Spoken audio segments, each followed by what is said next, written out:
Apa telah terjadi? Apa dah jadi ni? Orang tengah buat fire drill lah. Ada mangsa ke?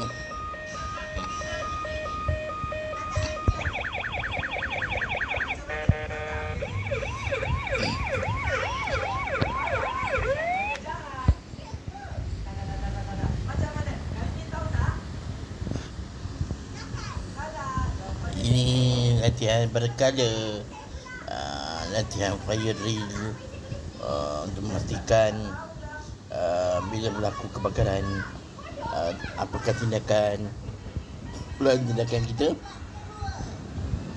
untuk memastikan semua pekerja dan harta benda dapat diselamatkan.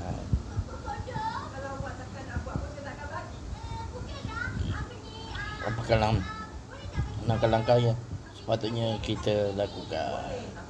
Jadi itulah punya fire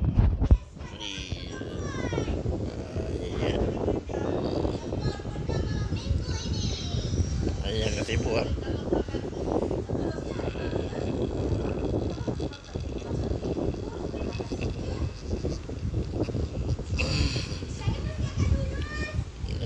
Kemudian macam mana kita nak kontrol keadaan ni bila kabut dalam restoran, kedai minyak,